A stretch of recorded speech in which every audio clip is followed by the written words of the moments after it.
This is a acquisition that I made not too long ago. It was April 17th that I bought this, so now a month and a few days ago. And I bought it for $10, and along with that I bought a Underwood Universal portable typewriter, also for $10.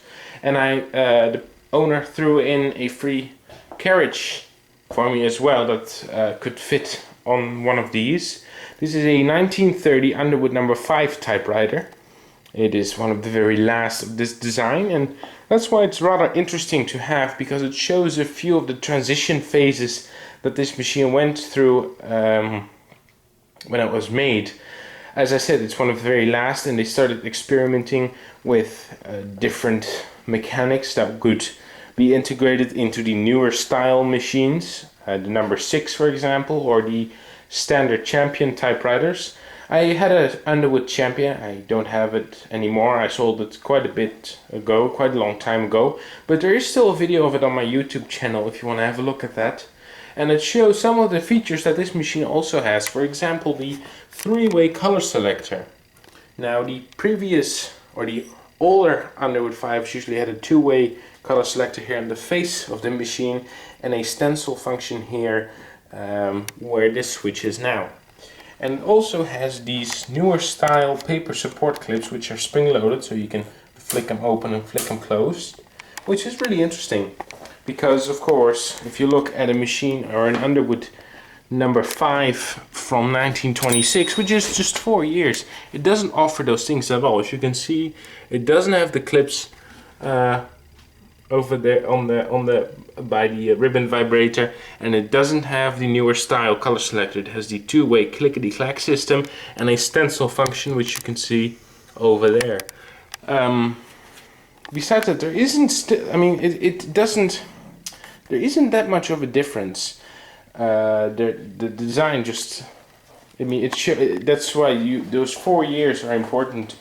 I mean, they started looking at different designs, better mechanics, you know, that improved working with one of these. And although I have respect for that, I actually enjoy the older style better than what these have.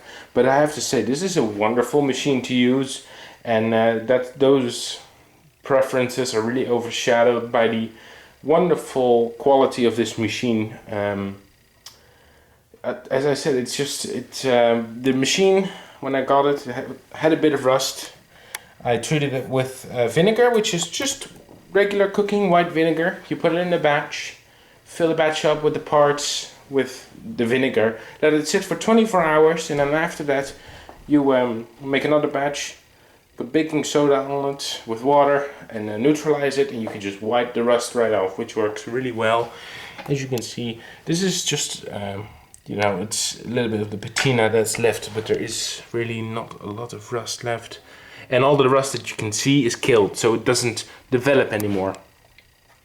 The worst rust that I encountered on this machine was on these support rollers, which, as you can see, rusted through the holders for these support rollers, and therefore they're no longer functional. There's just a little bit of patina behind here. I'm still working on cleaning that out. Actually, this is just some of the killed rust that I haven't cleaned off yet, and I will do so later on. I mean, you can just wipe it off, and I'm not even kidding. It's just a matter of, as you can see where I scratched on this side, I already made a blank spot, so it's really easy to remove. It's a very good technique if you want to use it. Highly recommend it. Bell is very loud.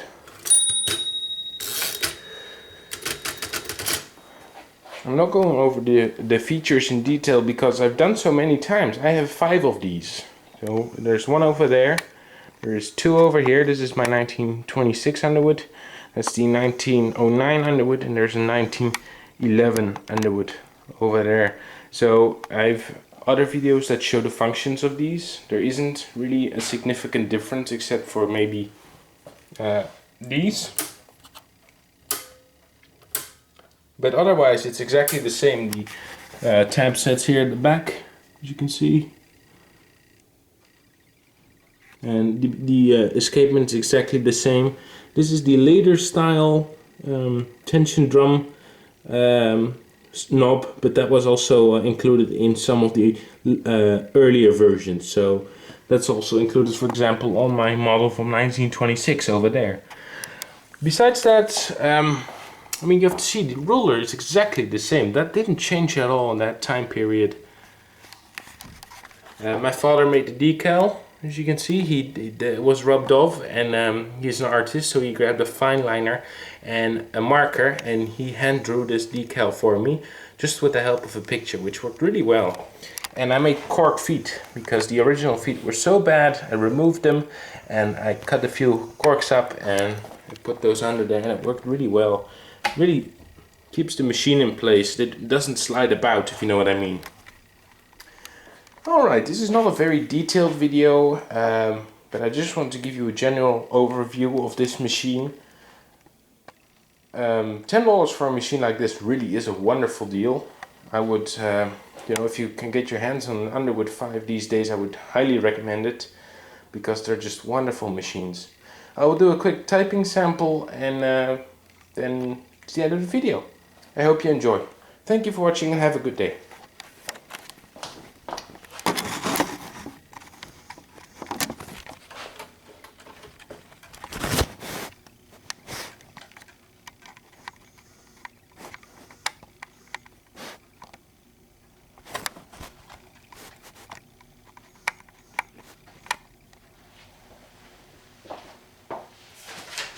By the way, this is already a type sample. I did a review today of a 1965 Singer Scholastic Model T4 typewriter, and this is the same page. So I just wanted to let you know that this is not a type sample that I've done earlier of this machine.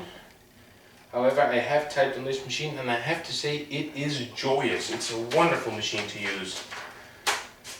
Oh, clip that back in place.